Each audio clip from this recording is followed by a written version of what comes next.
We have arrived a bit late to the party. Clearly, we underestimated all the hours and work that goes into starting a pod, but we have learned, adapted, and evolved, almost like the Earthquakes have from preseason to their current form of being at the top of the table with a goal differential of 5. Yeah, let's get it going. All right. Number one. Man, it feels good to finally have a proper success at the start of the season with matching hype. I'm your host, Jalito, here with my co-host, Rico. And Eli. and welcome to technically the first, official No Weakfoot podcast. Appreciate it. Shout out D-Lo on the soundboard. We're up 2-0. Earthquakes have a lot of hype with the new signings, new coach. So far, it's looking pretty good. Great start to the season with a home opener with a win of 4-0 against Real Salt Lake, Chicharango's old club. Way to sock it to them. And then moving on to a 2-1 away game against Sporting Kansas City that we haven't won for quite some time. So I guess the question is, does the success match the hype? Are we finally having a good season on our hands? Rico? I think yes, definitely. After that second game, after we were down one player, 50th minute, 40 minutes left to play. I was like, yeah, we're gonna lose this game. And they proved me wrong. I'm glad they did. Stuck it out. Great teamwork, make the dream work, as they say.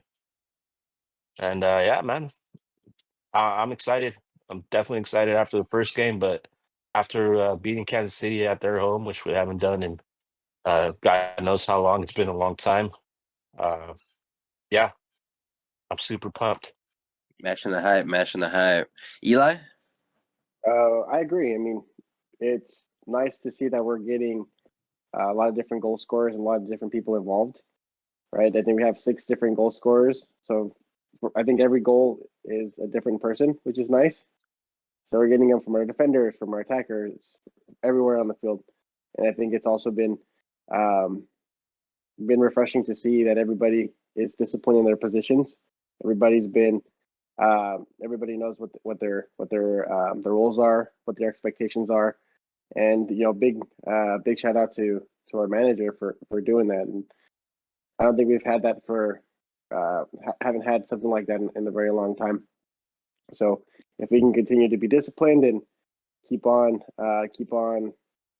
just working hard, I think we can go places. Yeah, definitely. It was really surprising that he making that 3-5-2 formation work. Because I mean, like preseason showed us wasn't too confident in that formation. But hey, from night and day, from preseason to the regular season. So hopefully it just keeps it going. Um, and yeah, what was the second topic? The surprising players. Okay. So now that we have these 2 games in the pocket and these 2 W's to our name, a lot of, as you mentioned, new players that have come out, not only our goal scorers, but just stood out to us that maybe were a surprise to us all. Eli, you want to start us off with maybe a couple names or maybe just one name you have in particular? Yeah, first I want to shine the spotlight on Ian Harkes first. I think he's a better version of Jackson Ewell. Ooh. Jackson had the tendency of not wanting to turn the ball and progress it. He would typically play it safe backwards and laterally, Mm-hmm. or try a really long ball over the top that wouldn't find the right player. But Ian has the ability to turn the ball, progress it, and he even made a combination play with Ednan to on that first goal in Kansas City, which is nice. And I also want to give props to Bo. I think Bo's doing a good job too. A kid that came out of nowhere. He has been just a rock in the back, being that ball, being the destroyer. Just sitting there playing very simple, but again, also taking some risks. turning the ball and playing it forward, which is good, and letting the playmakers do their thing. Rico, any players that surprised you? Um, well, I was kind of excited to see Ricketts. We have another midfielder, of course, the right side locked down Espinoza. But Ricketts, I feel like he's playing well for the first couple games. I mean, it's only been 2 games, but I like what I see from him so far. He's a strong, uh, uh, good with his feet. He's not scared to get into a tackle. Before had a couple of smaller guys on the team. Not gonna name names. Not gonna hate on anybody, but this guy seems like he can handle his business in that midfield, and I think he's just gonna uh, play off our defenders. Probably lay back a little bit more, move up when he can, get those opportunities to go forward. But I think Ricketts, for my eyes, he's been a pleasant surprise. Um, uh, Martinez, I wasn't sure what to expect. I mean, I know uh, he was a little say on the heavier side in preseason. I'm surprised how fast he was able to get in game shape, and it's only going to get better as the season progresses. So, surprised, I'd say Ricketts, and just on the little side asterisk Martinez, because I'm surprised how fast he was able to get into shape, which is a good thing. All right, all right. I also agree. Ricketts was a standout guy to me on the home opener. How he was just able to just take his one-on-ones, create the space, like unload some of the just the play and the overall possession from the right side that we typically usually have with Christian Espinoza, aka Crispy. Shout out hashtag Crispy. He's usually the one working that right line, fucking sending those passes in, just overloading from the right. So it's good to see, as you mentioned, just somebody that can help him offload on the left, that can handle his one-on-ones and just feed the ball in from another direction. Because as you saw, as we all saw, more balls in the box from both directions means more goals, aka 4-0. It's just good and refreshing to see two sides of attack instead of just one, as what we're used to. Another one, shout out on the side, would be Kai, which kind of I was really iffy about in the beginning of the preseason, and actually I want to say the first game as well. But the second game, he surprised me. The assist that he provided was pretty good. So shout out him as well. A lot of new players that we have got are actually adapting pretty well to the earthquakes and to our game style. So nobody's gonna get left out here. Everybody, it's a team game, and you guys all did pretty good. No cap, no cap. Because we do know it's a team game. A red card and anything of that nature, affects the whole team chemistry. And Hernan with this red card that he got will definitely affect that midfield a lot because we know how creative he is. We know how much of a workhorse he is. We saw him in playing both games. He just goes 150% of the time. Hence why he got that soft fucking red. Who are the options we're going to use? How will it affect our game? Rico? Well, I don't think they're going to play the same formation. Go with a 4-4-2 instead of a 3-5-2. Maybe slot one of those defenders. Um, yeah, I think we're going to definitely miss him. Um, I'm not the biggest fan of his for a couple of reasons. I'm not going to get into that, but I mean, he's a good player. He definitely hurt us making two. It's very. I'm not even. You know what? Though they were just not very smart soccer plays. Definitely left us in a hole. But I mean, as far as the next game goes, I think Bruce is good at moving his chess pieces around. Probably going to go with a different formation, and I don't know, maybe start somebody who hasn't gotten some playing time, maybe Securious, readjust the formation. Um, yeah, I think we'll be all right though. Ultimately, I think we're gonna find a way. Goonies never die, and yeah, hopefully something good can come out of it. maybe get another guy that we feel confident putting into a game, in case it does happen again. And yeah, that's what I'm hoping for. Eli? Yeah, I don't think we're gonna change the formation. I mean, I think we're gonna try and plug somebody there.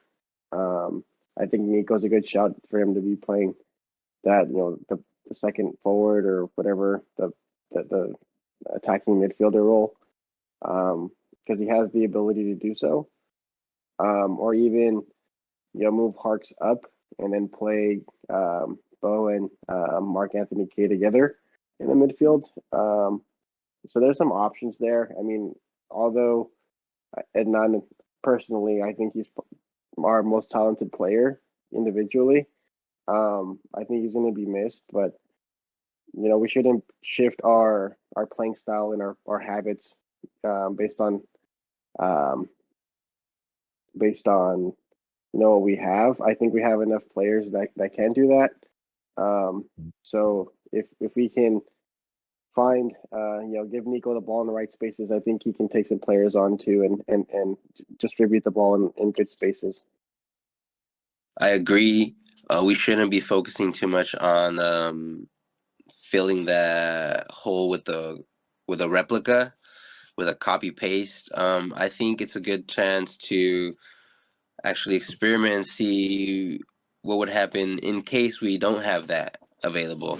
We already had the scare with him in the beginning of the year where he wasn't going to be part of the team, or if he was. So I don't want my team or the Earthquakes to be dependent on a sole player. I want the play style of the team to supersede any one individual. So Bruce has seemed to be taking a liking to some of our younger players. So I'm not opposed to him, working around it with some of our young guys, either, as you guys mentioned, Sakiri or Skahan, and he can even toss in, as you mentioned, Harks up or Bo up, and then he drops in Medina in the back. He just, we have a lot of midfield in our bench and our repertoire to work around with it and experiment. I don't think he will change formation, as Rico mentioned, but again, I do think he will plug something in on the younger side, actually, and see what he works with in that game. Play the kids, Moving bro. Play on the with kids. some. Oh, what's up? Play the kids, bro. Play the kids? Hell yeah! But didn't you contradict yourself? You said you don't think we should copy paste, like just put somebody into that slot. But then you said that you think he's not going to change the format, or that he. No, no, no. I'm saying he shouldn't find a player as a copy paste. Yeah, Like you're someone saying like keep the same Hernan Lopez. formation and don't just put somebody else in there, or do change the formation No, no, no, no. because we're not beholden to The one formation's player. fine. I'm saying we don't want to copy paste the player. Like we don't want Hernan Lopez to be you know, the nucleus of the game of the team. We want the team just to be itself. So we don't want to get like a copy paste player and then just put him in there to fulfill Hernan Lopez and not touch that system. So you're going to go with the same exact formation, just a different player in his place. Correct. Just see what working rounds and experiment. Like, what if it's a young guy with a different play style? What if it's not Hernan Lopez magisterial dribble take on? What if somebody that likes to pass more? What if there's somebody that likes to trip balls more? I don't know. What if they put Sakari's in that spot and he's just killing it? Two Yeah, assists, let him keep Well, it, he bro. scores kills a it. goal. Hey, And then what do you do with that now when he comes back? But Now we that's have two why it's options. Delito's take. Now we no, just have but two options: Hernan Lopez, and then when Hernan Lopez gets like fucking tired in like 75th minute, or when we double work him with the fucking with the U.S. Open, or some other bullshit with the leagues to cover or some crap like that, and then we fucking toss him in. no, The but I good mean, thing is that we have no obligation to Sakiri or to Skahan. We have the obligation to Lopez to start his ass. no, but even then, bro, I think you want to have a level of competition where, you know what, you fucked up, right? You got a red card here. Like, there's no guarantee that you're gonna get your spot back. You have to earn it, right? No, of And I course, think yes, got to be accountability. And I think that's the same thing where, like with Kay and Bo, right? Like I think there's a level of competition in the midfield that's bringing everybody up, and like I don't know if we talked about this before, but bro, I think the biggest ego, the biggest personality is the coach. You know what I'm saying? And he can check everybody like, hey, you Mm-hmm. come to play for me now. You know what I mean? I don't care if you're Chicho. I don't care if you're Joseph. I don't care if you're Ednan or Espinoza or whoever. Like, if you're not performing, there's going to be somebody that's going to be ready to take the Exactly. spot. There's somebody that can fill that spot. I'm not saying it's gonna be like a copy paste your play style. What I'm saying is that like there's somebody available. You know. which is good because that wasn't always the case where we were able to dialogue and have different opinions who should play. Because back, a couple years or even last year, options were very limited. Uh, so I mean, it's a good problem to have. Yeah, we're spoiled for choice now, and I mean, Mm-hmm. I think it's nice to be able to say, hey, we have enough players that can go in and play, and the drop off in talent isn't so bad, right? Like I felt past couple of years, it was like, oh damn, if we take out X player, the next player behind them is nowhere near up to the quality of that same player.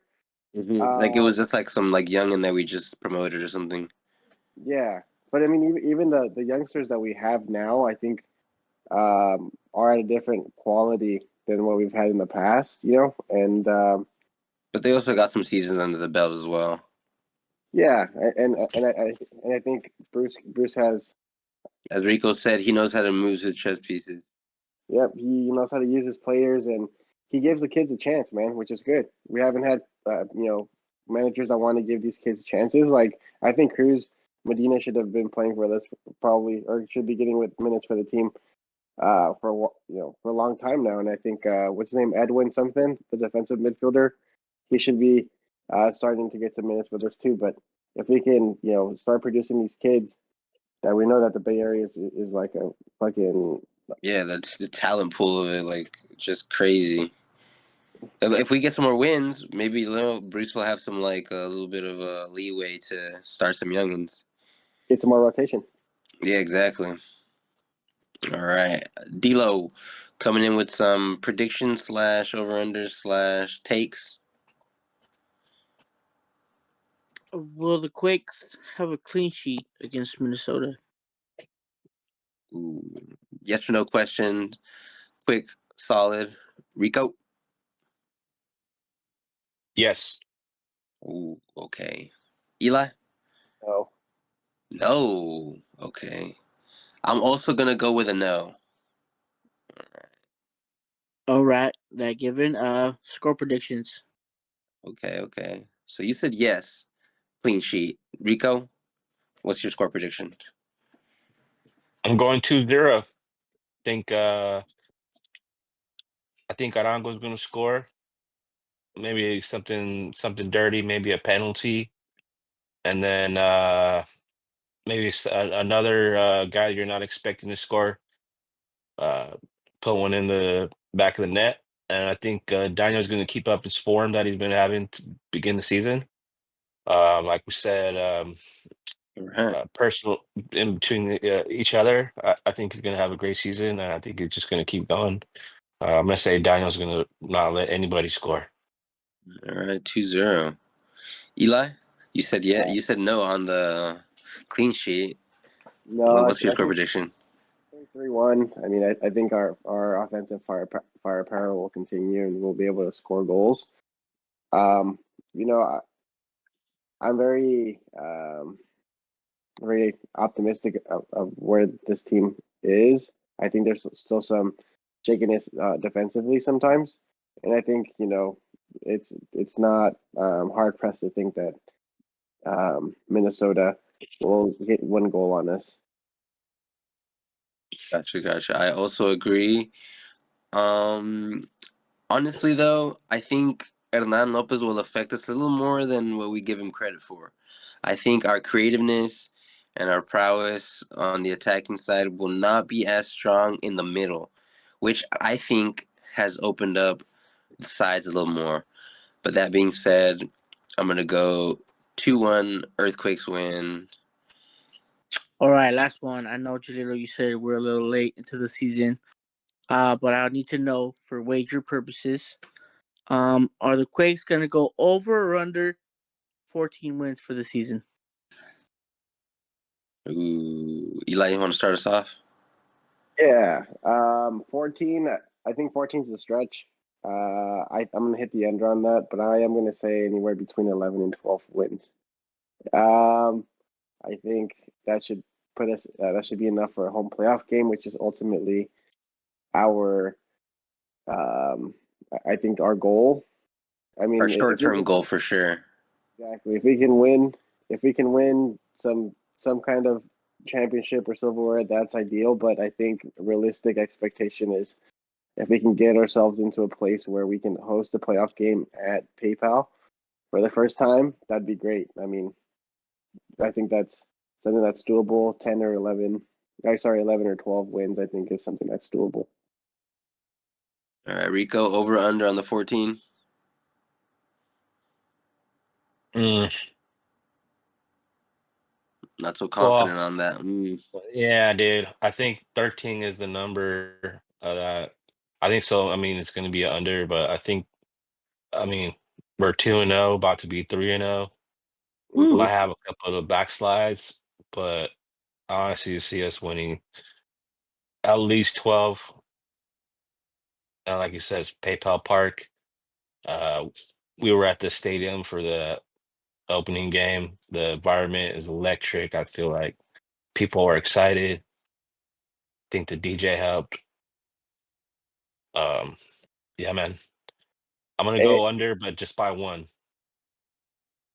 I don't think the stadium has been that like rocking in a long time, man. It Yeah, was nice to have that much energy and that much positivity around the stadium and buzz. Definitely, dude. Those 4 goals really livened up the crowd. I think 14 is also a little too high. I'm gonna go with either also 11 or 12, just because pick a number. it's all right. Well, I'm gonna go with 11. Just because I feel 12 is not quite there yet. I feel like we have a great team. We have a good foundation. Our team is just, how can I put this? We're in the honeymoon stages. We're coming off the rip. Everything's nice. The sun is out. There's rainbows. You know what I'm saying? The sails are good on the boat. On the wind, it's coming all nice. But we're gonna get to the hef seas. We're gonna get to the rough seas and the heavy winds. And we're gonna struggle for a bit once we find some nice challenges on those top 5, top 6 teams. And we're gonna struggle a bit. So that's why I'm saying under and 11. I mean, I'm just looking at the schedule right now. I think Minnesota's a win for us. Colorado, which is always tough. Probably take a tie there. Charlotte, they played pretty well last game. I was watching them. Seattle, I think that's honestly going to be an L. Um, but after that, I mean, we got some pretty good opportunities to get some games. So yeah, I mean, I'm gonna stick to my guns, but definitely respect your opinions, and hopefully you guys are wrong and I'm right. Let's go, Quakes. And, Well, we'll put a game of golf on that. it's Seattle at home though. I think we do fairly good playing Seattle at home. At least I don't think it's a loss, maybe a tie there. Um, but I don't. Yeah, I think we typically stand up to those guys fairly good. And if it's Rapids away, yeah, I think we struggle with the altitude up there. But if it's home, I think we have a chance to catch a win there too. Definitely, I agree. We do play a lot better at home. I'm on the Yeah, Fortress, yo. yeah, let's make it back to Fortress, bro. See, shout out our retired Avaya Castle. What is this, like the fifth fucking name? No, I'm kidding. All right, and that wraps it up for the No Weakfoot podcast. Follow us on all social medias except for the ones that we're not mentioning. Follow us on X, No Weakfoot Podcast. Follow us on YouTube, No Weakfoot Podcast, and TikTok, No Weakfoot Podcast. Ask us questions. Give us comments, some advice on what we should do. Give us your predictions. Do you think we're gonna get to that 14 marker over? We're all very pessimistic or realistic, if you want to say, but give us your take on it. Give us your take on the next match. And with that, concludes our first episode of the No Weakfoot podcast. Be on the lookout for the next week's episode. Hopefully, we can pull that out. Signing out. DM us any questions, any advice. Signing out. Want to thank everyone for listening to the podcast, taking time out, being part of this Quakes team. We're all a team, not just the players, the fans too. They can't do it without us. We can't do it without them, and we can't do it without you guys. Thank you. Join us next time. Hopefully, we're talking about good things. Hopefully, we get another win. And let's go, Quakes.